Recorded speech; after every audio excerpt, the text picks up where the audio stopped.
and I felt so identified with Psalm 16. I took the words of David and made them my own because they express in word exactly what I was experiencing this morning and what I have experienced this week. And let me ask you something. Is it okay if I share with you this morning?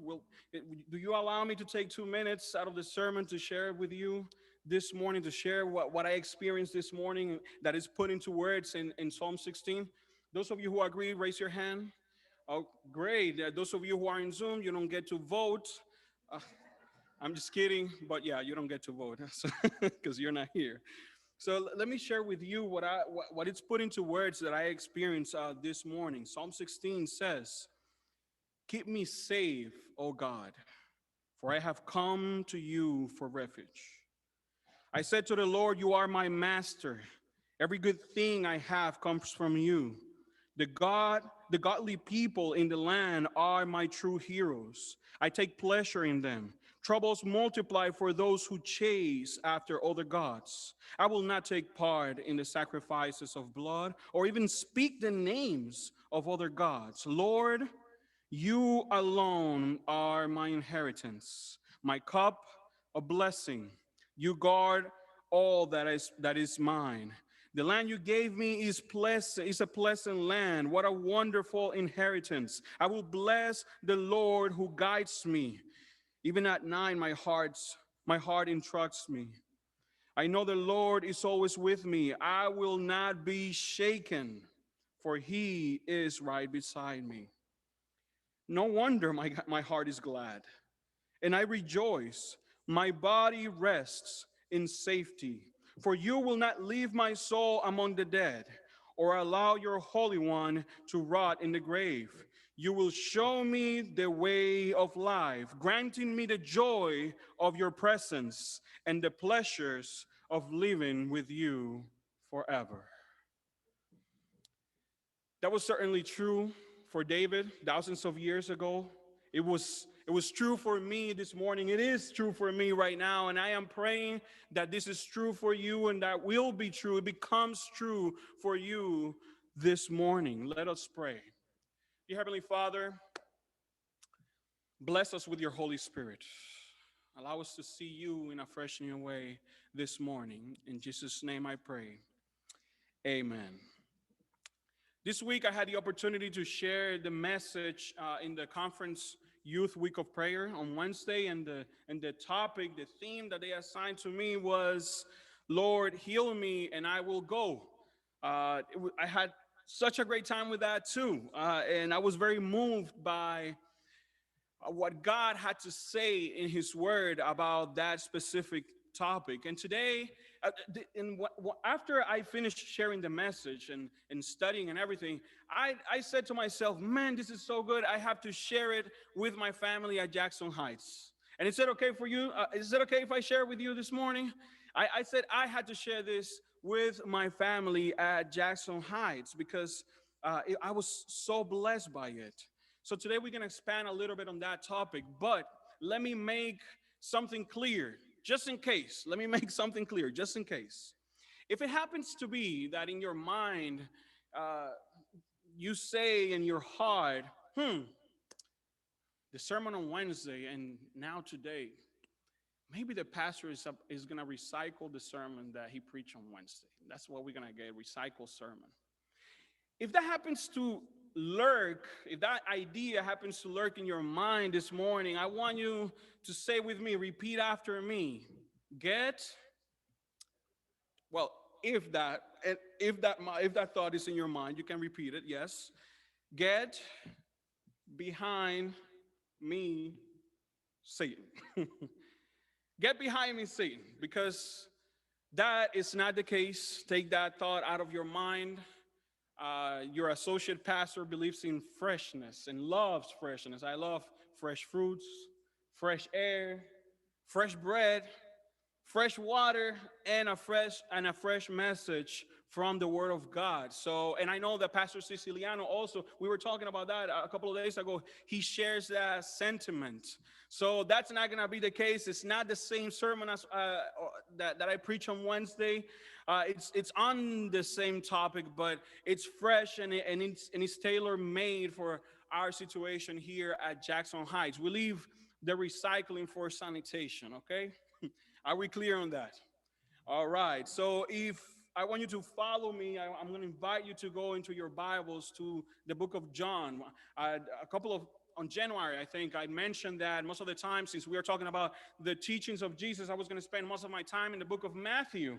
But sometimes we're going to go into the other gospels to reinforce what we are learning. And we are going to go back to the book of Matthew, but today we're going to start in the book of John, chapter 11, beginning in verse 1. John chapter 11, beginning in verse 1. And it reads as follows: A man named Lazarus was sick.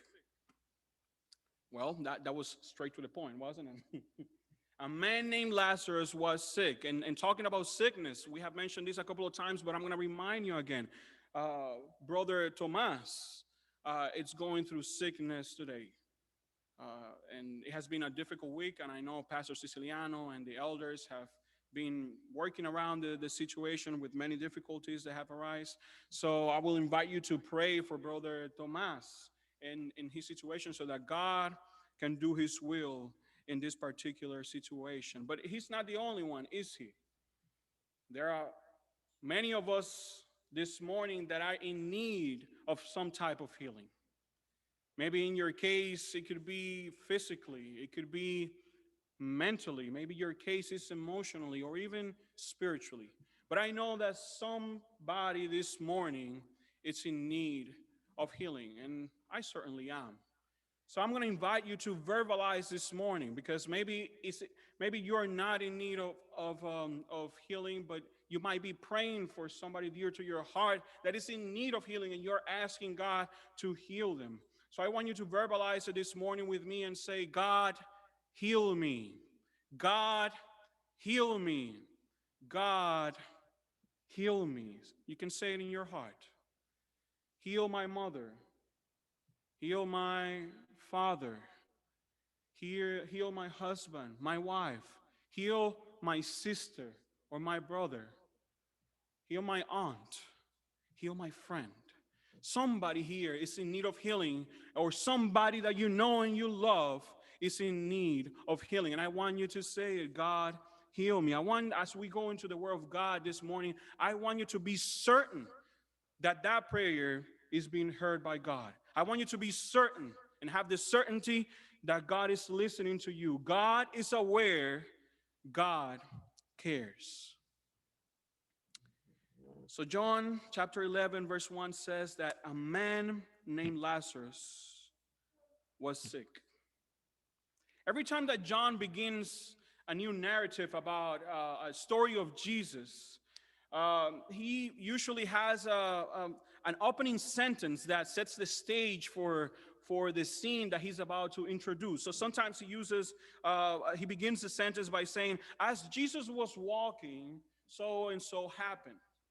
Or when Jesus came, after this, Jesus went to the wedding and this or that happened. Or he would use the phrase, after this, then this or that happens. But this is not the case with John chapter 11. He goes straight to the point.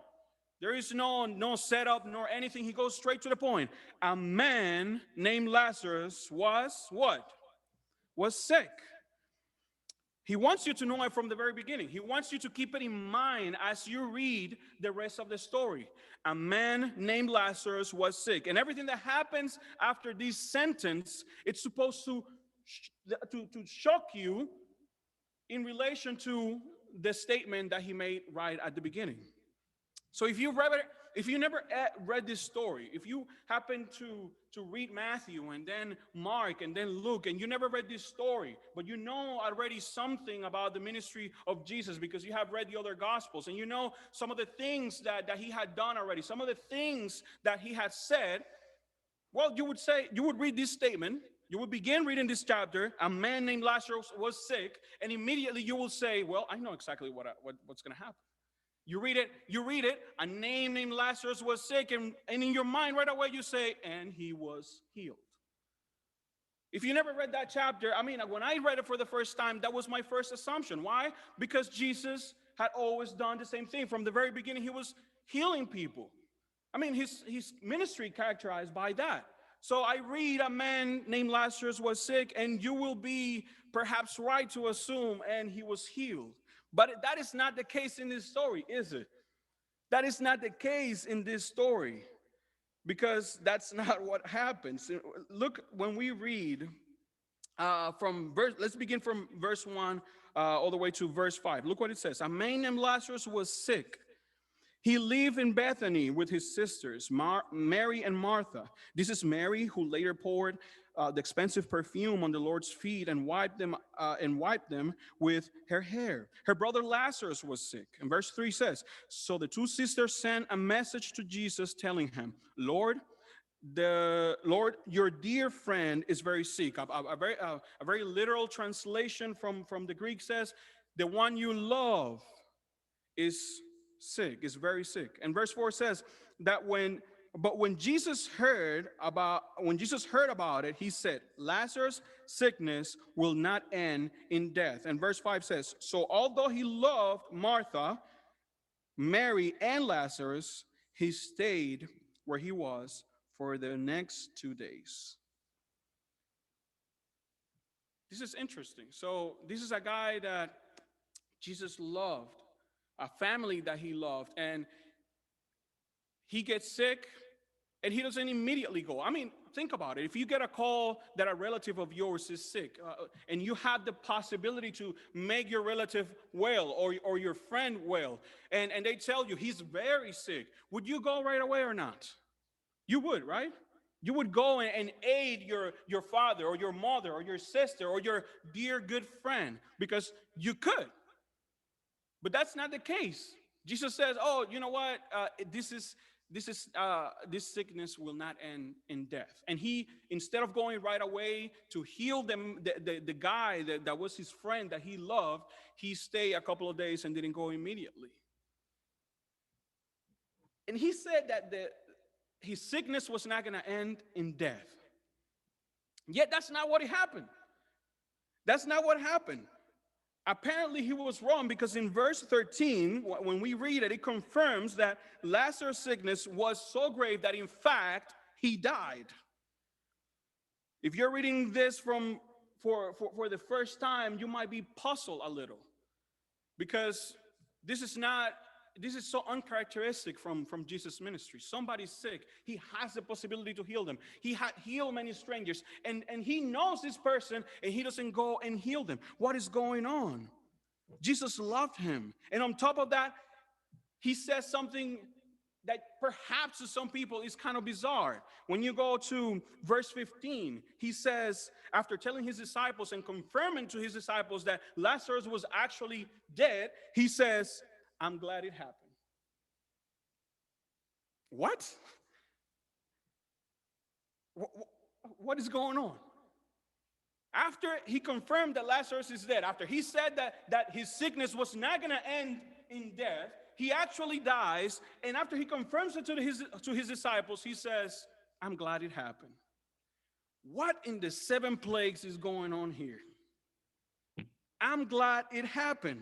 Imagine if someone said that to you after a family of yours passes away, after a friend of yours that you loved a lot passes away, and then somebody comes to you and says, I'm glad it happened. How would you react? Actually, this reminds me of my uncle. There was one time, my uncle, when he came at the beginning, for the first time to America, he didn't know English. So he was in the process of learning. He didn't know much, and he was invited to a funeral. So he wanted to give his condolences, and because they didn't understand Spanish, he wanted to give his condolences in English, even though he didn't know much about it. So he went to one of the family members, and he put his hand on the shoulder, and he told the family member, congratulations. I don't know what happened that day after that, but I am pretty sure that it was not good. Congratulations. So when I read this story in John 11, and I see Jesus saying these things in verse 15, my first thought is, when I read it, my first thought was like, John, you better clarify. You better explain what's going on here right away. Lord, you better take this situation and make it right, because right now you're sounding a lot like my uncle. I am glad it happened. It's very interesting. Why would Jesus say, I'm glad it happened? Now, let me take you back to Matthew. We're going to go back to Matthew.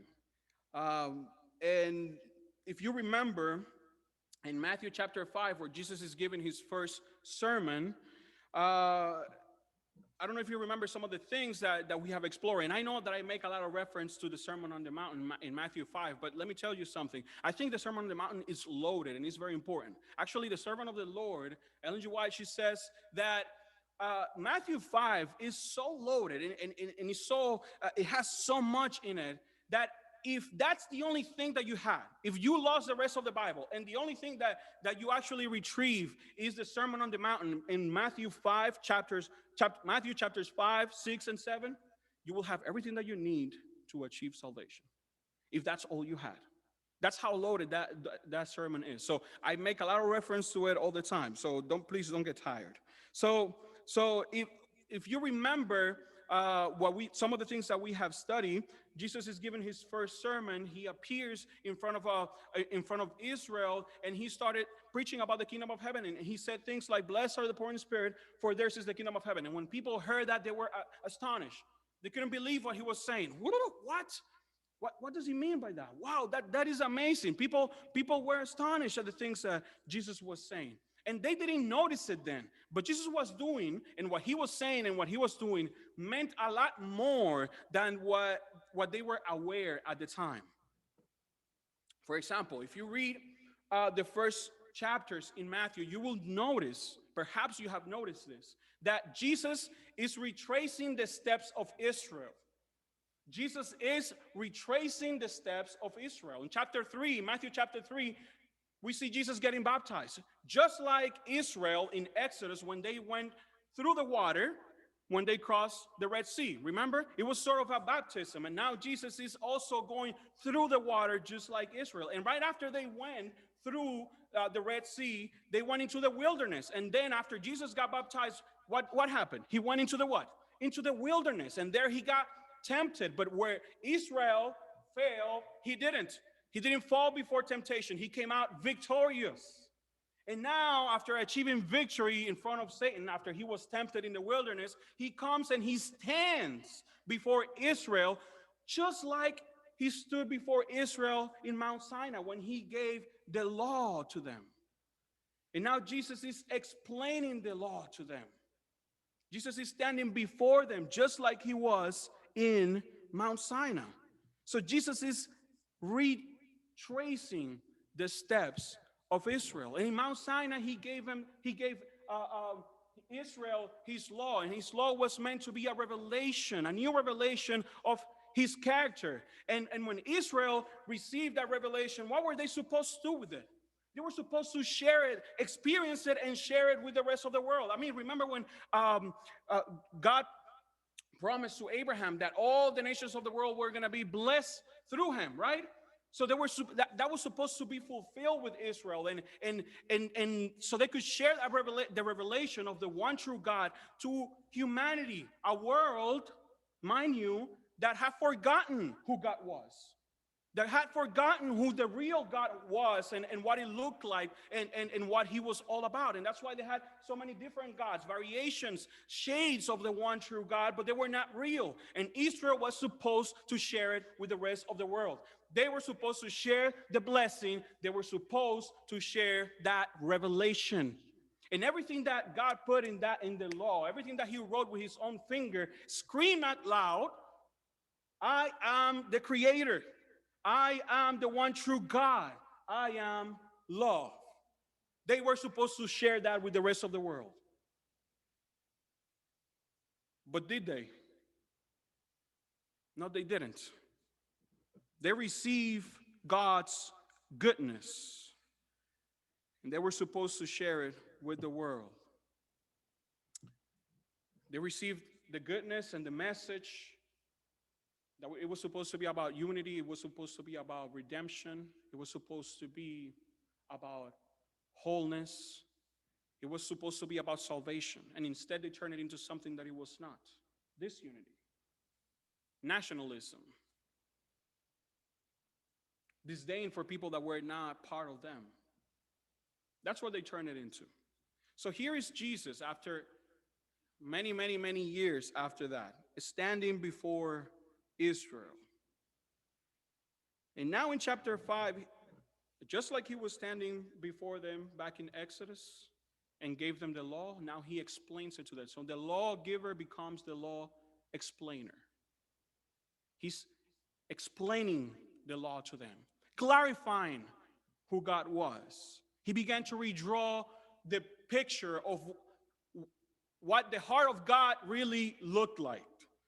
He began to explain what his real purpose for the world was. He began to proclaim the good news of the kingdom of heaven and what the kingdom of heaven it was all about. That it was about a good message for man. That it was all about blessings and inclusion for those who were left at the bottom of society, for the sick, for the forgotten, for the marginalized, for the brokenhearted. That's what the kingdom of heaven was about. That the kingdom of heaven was about justice.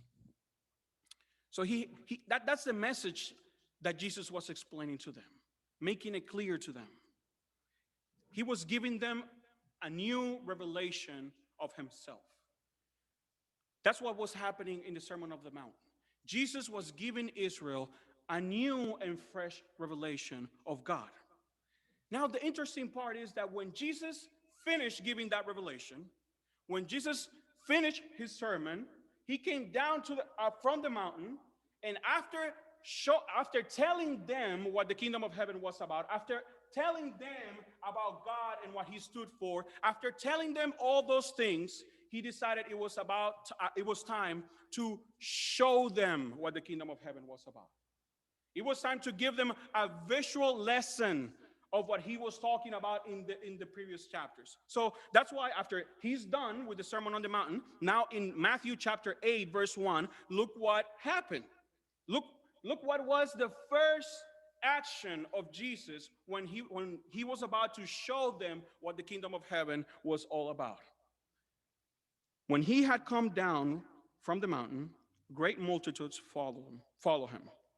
And behold, a leper came and worshiped him, saying, Lord, if you are willing, you can make me clean.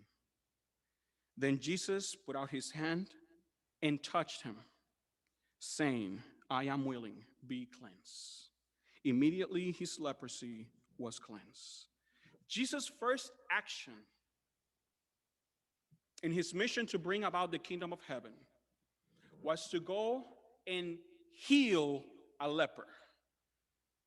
His first action was to heal a leper, to heal someone that was at the very bottom of society, to heal someone that was at the very bottom when it comes to the curability of his disease, because nobody could cure him at the time. That's why they were pushed out from the cities. They were pushed out from society. They were isolated. Nobody could cure them, and they could pass it to someone else. So the leper was at the very bottom. He took one person, someone that was at the very bottom, that in his time, many people thought that was deserving of the curse, of the punishment that he was getting in the form of the leprosy. He took the one person at the very bottom and healed him. He made him new. Glory to God.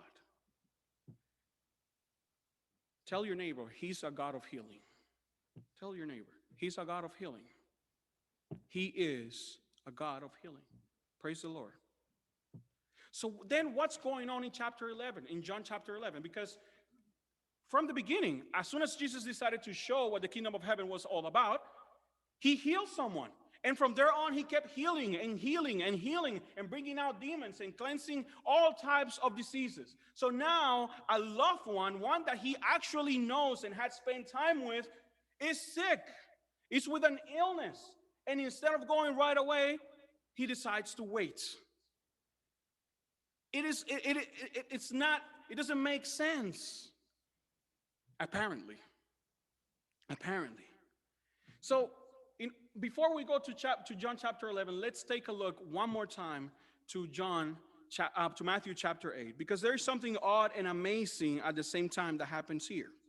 So, up until this point, Jesus came out of the wilderness and he started proclaiming the kingdom of heaven is here. And now in chapter 5, in Matthew chapter 5, he's preaching his first sermon. And all he had done up until this point, when he came in contact with the leper, was preach. Did you notice that? The only thing that Jesus had done up until this moment in his ministry was preach. Now, let me ask you something. You tell me, if that's the case, how come this leper believed that it was possible for this preacher to cure an uncurable disease? How is it possible that this leper could fathom that it was in any way possible for this preacher on the mountain to come down and heal him, if all Jesus had done up until this moment was preach?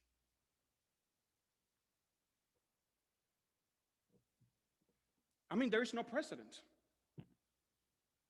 And if there was, maybe it could have been of a disease that, was not as bad as this one, but there is no precedent. There's no healing after this. So how could he think that Jesus could perform a miracle like this? How could the leper know? There is, from the moment from the time of Abraham that we mentioned before, that God came and he revealed himself to Abraham. And he told him that he was going to bless the whole world through him. And then through Israel in Exodus. And now with Jesus. There is a key word that I keep repeating over and over again. What is that word? Revelation. The word is revelation. From the beginning, God has been trying to reveal himself to the world, to reveal himself to Israel, to reveal himself to you. Revelation. That's the word. So when we ask, how come the leper knew that if only he asked and Jesus was willing, he could be healed? The word is revelation. Revelation. Because the leopard, the outcast in society, the one that was cursed and had no hope, received a revelation. Somehow,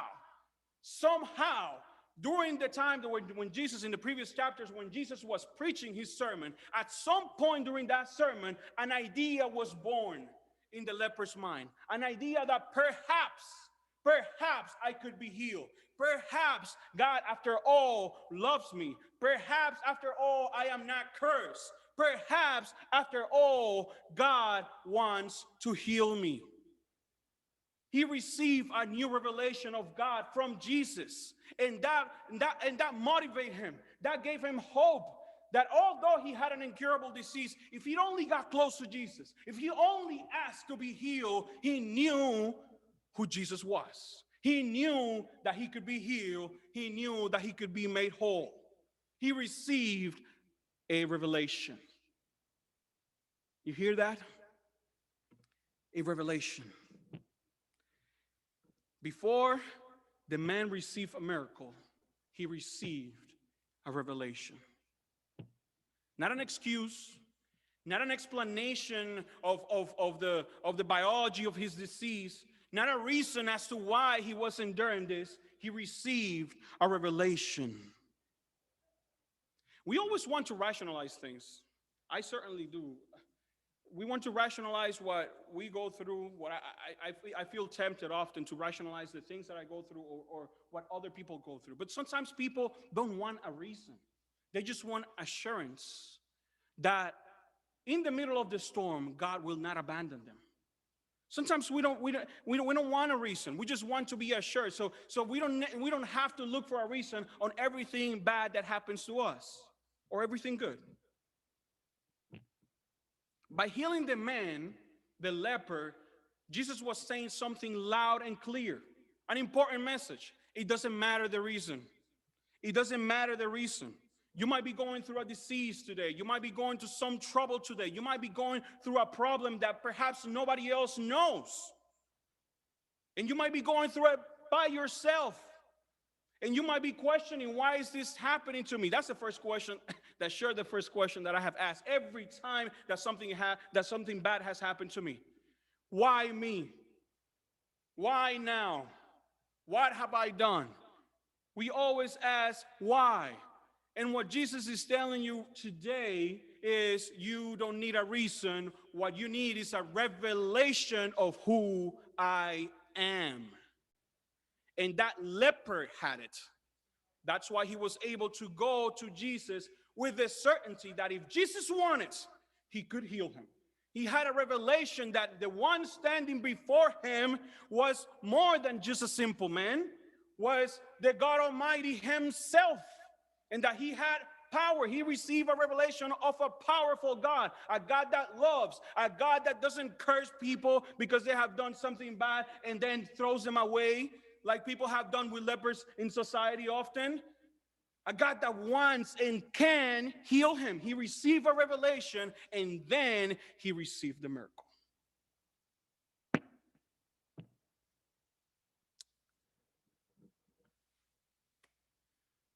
So now we go to chapter 11. It's John chapter 11. Is John chapter 11 the exception to the rule of everything that we have been saying right now? Is it the exception? Is this the one time that this is not the case? No, he deserves to be sick. Is this a time where Jesus did not want to heal someone?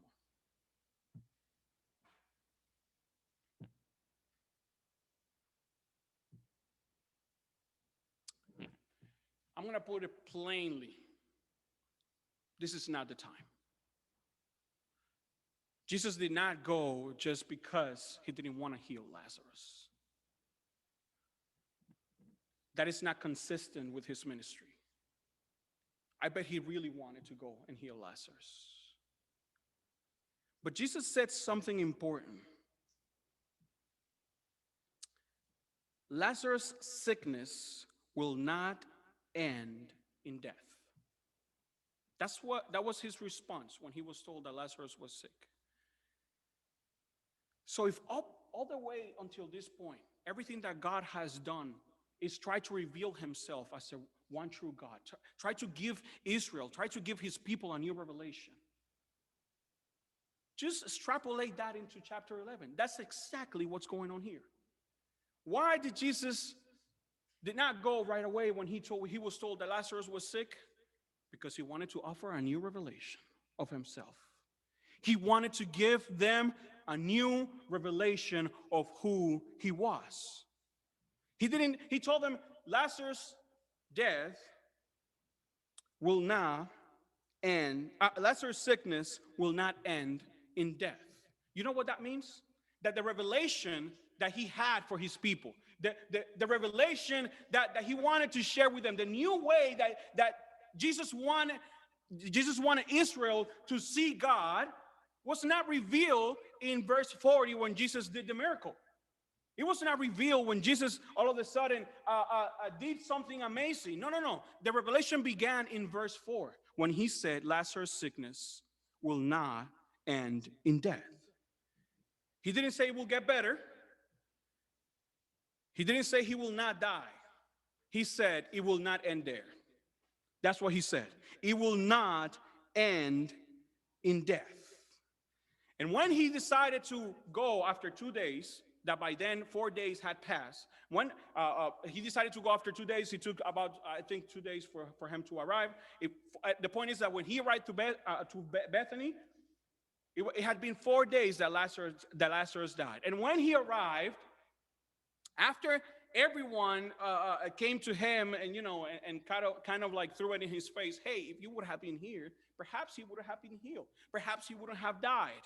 And maybe, some people had some hard feelings about that. How come Jesus heals all these strangers, and then when it comes to the people that are close to him, that serve him, that helps him, all of a sudden he decides to not show up? So perhaps some people had hard feelings about it. So after all of that was done, he decides to tell them, and you know what? take me to the grave. Take me to the grave and remove the stone.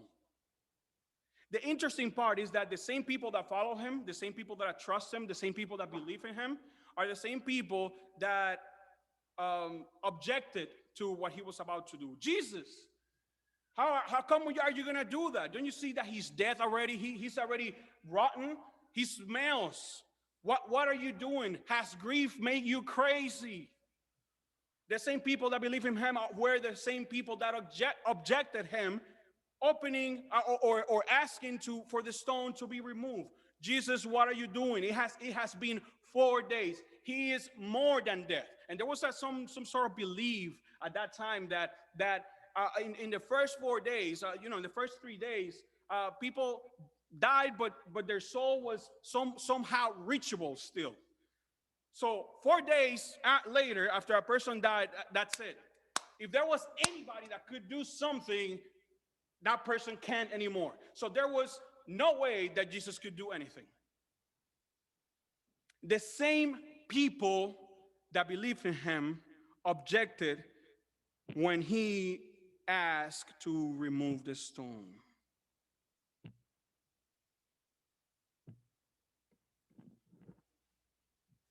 Why?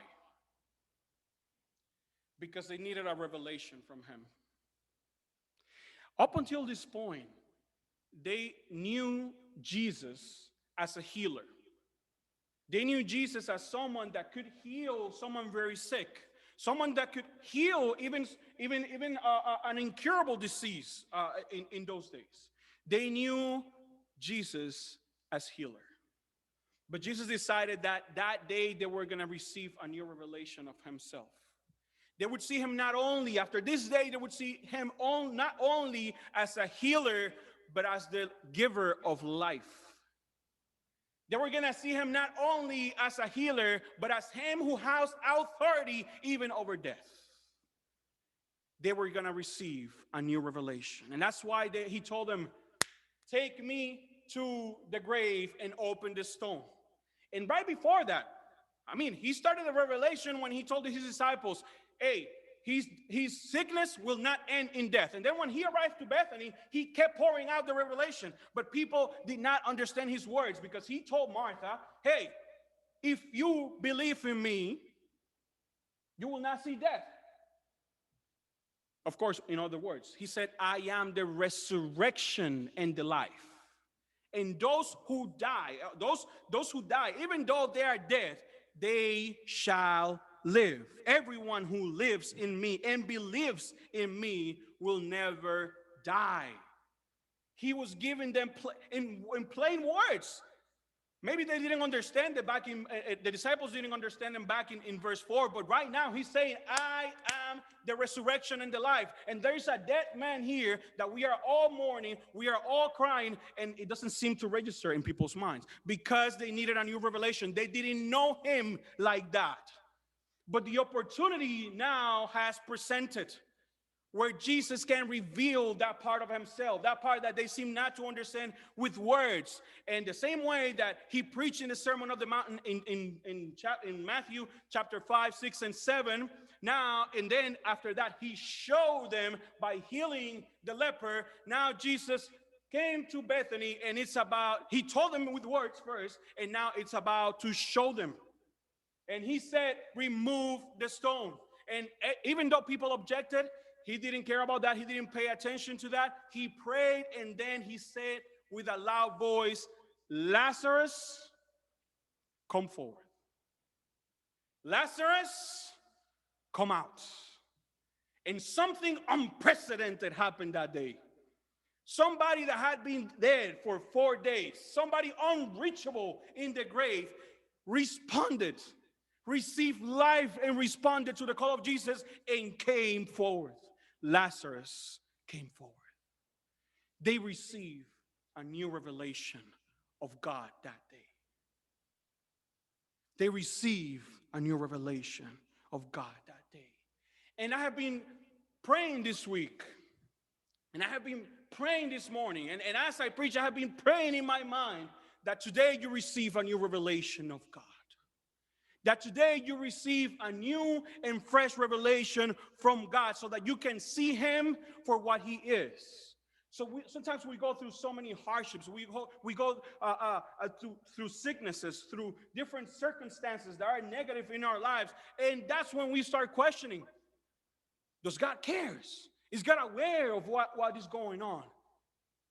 And God needs to show you a new revelation. And you need to see him in a fresh new way. And I'm praying for you so that you receive a new revelation. So that you see him plain and simple for what he is. He is love. God is aware of your situation. He doesn't want you to suffer. That's a reality. God doesn't want us to suffer, man. In fact, he suffers with us.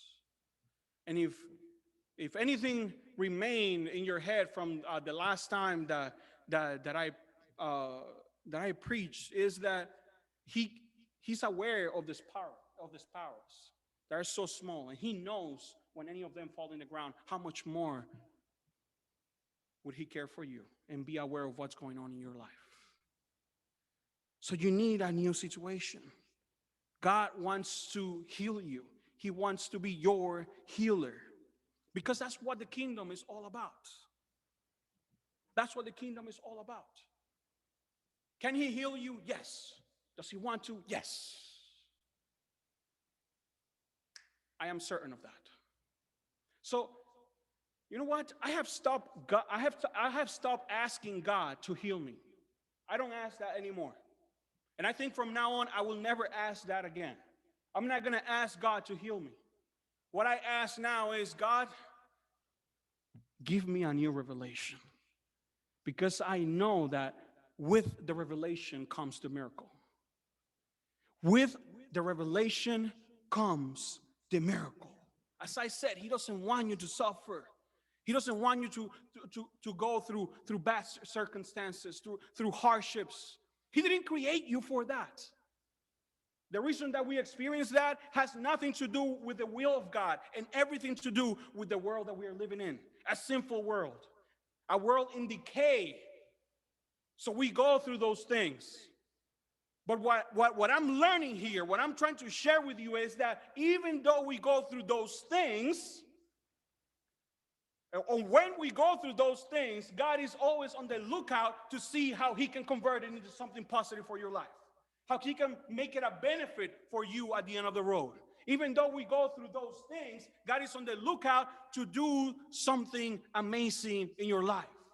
So at the end, you can say, just like him, I'm glad it happened. I'm glad it happened. Every circumstance, every bad circumstance, every illness, every problem that we have is an opportunity to see God in a fresh new way.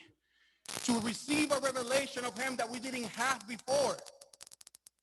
To see him in a fresh and new way. God wants you to receive a new revelation. God wants to take advantage of whatever bad situation you are going through to reveal himself in a way that you have never seen him before. He wants to reveal himself to you as a powerful God, as a God who cares, as a God who heals, as a God that can resurrect the dead and bring life. He wants to reveal himself to you. So, you know what? When I go through hardships, I do suffer, and I don't want to go through them. But I kind of feel a little bit of excitement. Even though I'm suffering, though.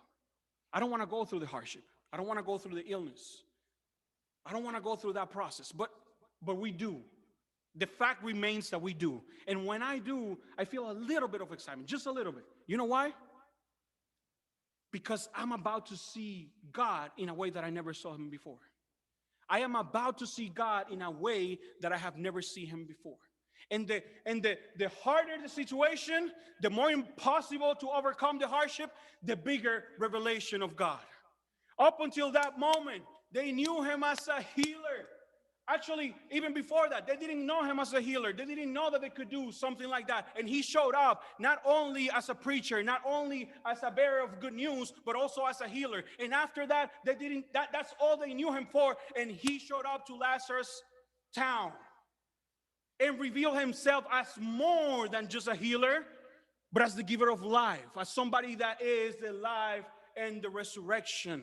So the harder, it was impossible. That was more difficult. It's one thing to have a relative that is sick and to try to help that relative to regain the health. But it's an entirely different thing when somebody dies. All hope is lost by that moment. All hope is lost. And when Jesus was showing up 4 days later, he said, I'm glad it happened because now they will see that even through death, there is hope because I am the resurrection and the life. So when you go through hardships, praise the Lord. We suffer, yes, but you have to be certain, you have to be aware that God is in the lookout to do something amazing in your life and to give you a new revelation of himself. Whenever you go through those bad things, whatever disease you're going, whatever problem you're going, you have to know that you are about to see a new revelation of God. You're going to see him in a way that you have never seen him before. And I pray for you this morning that you receive that revelation. And my invitation this morning is that you make that prayer. It's like, God, you know what I am going through. God, you know what I am experiencing. God, you know what the doctor told me. You know my financial troubles. You know what I am in need of. But you did know already. I am telling you because I have to express it to you, but you did know it already. So you know what? I am not going to worry about it. What I am going to ask you is not to heal me. It's not to provide the financial means for what I need right now. It's not to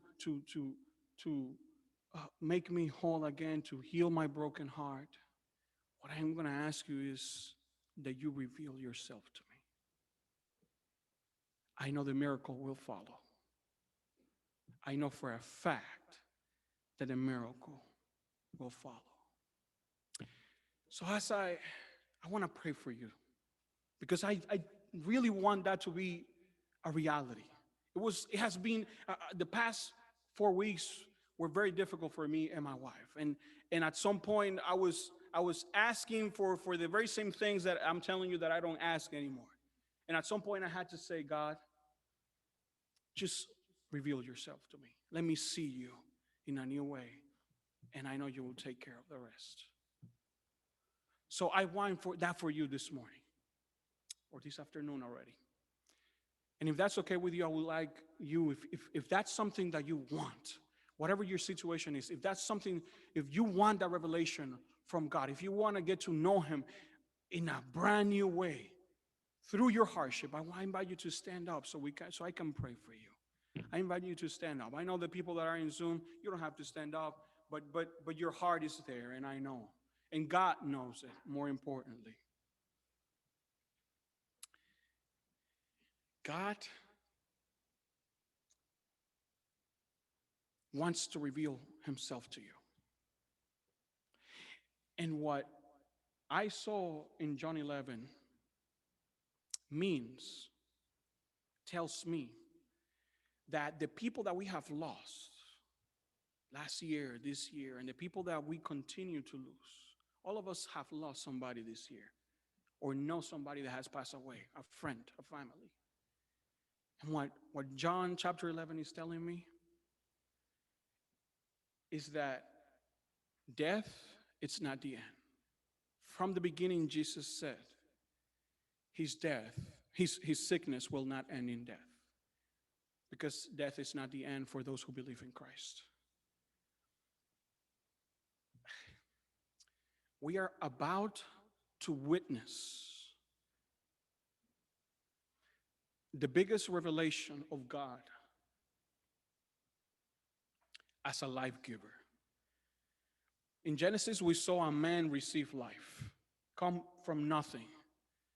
In John Chapter 11, we have seen another man receive life.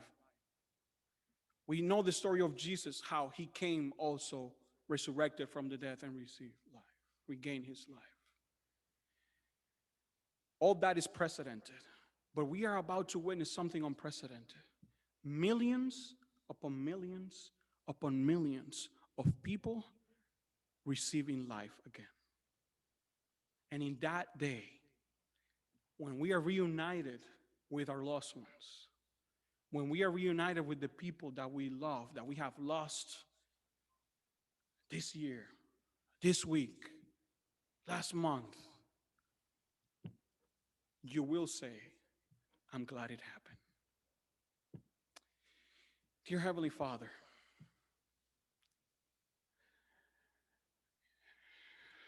I put in your hands every situation that each one of us are going through. You know them already, you are aware, you care, and that it's clear to us. And this morning, we don't want to pray for you to do any of those things because we know that you are willing and that you can. What we want to pray for this morning is for something even more special. We want to go a step further and ask for you to reveal yourself to us. Give us a new revelation. Allow us to see you in a fresh new way in the trying times that we are living in. Allow us to see you in a fresh new way through the illnesses that we are going through the situations, the problems, the family difficulties that we might be going through, the personal difficulties that we are going through. Reveal yourself to us. We want to see you. We want to see beyond the problem. We want to see beyond the disease. We want to see beyond the circumstance and see what you're about to do. So open our eyes so we can see. Open our eyes so we can see you, Father. Reveal your character to us. Let us see you in a fresh new way. Let us see your power. Let us see your glory.